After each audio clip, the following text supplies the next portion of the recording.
All right, it's Tuesday, July 23rd. Just following up on the QQQs, you can see here now they are continuing lower to break through the lows of the day. Bought some puts here after the upside failure, came back through the midpoint of that first bar. As it was heading down, it paused a little bit. Now we're taking out the lows of the day. So far, let's see the options that I bought. The 486 puts at 560. They just hit upper sixes, 7 a minute ago, 691. So you're up well over a point on that. And now at this point, you can kind of see at this inflection point what happens. Is it going to continue lower to the, the potential pre-market lows, and beyond that, is it going to be a two-up failure day that takes out the midpoint of this bar and heads to the low of that bar?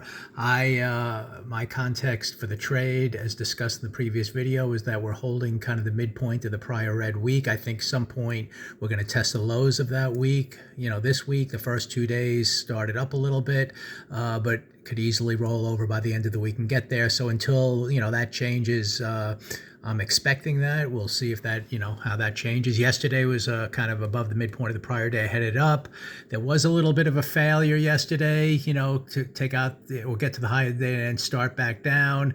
If you did that, it did take out the lows of the day. You had an opportunity, if you did the same type of trade, bought some puts, came down to the halfway point of the prior day. That was the key inflection point, and then it came all the way up. So you would have had to have broken even on that trade if you took it.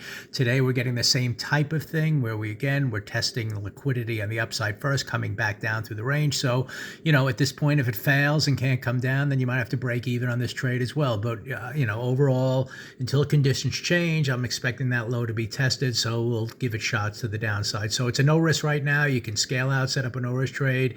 Got to get through the midpoint of the prior day, just like yesterday, to start, confirming that today might be the day where we start heading down there.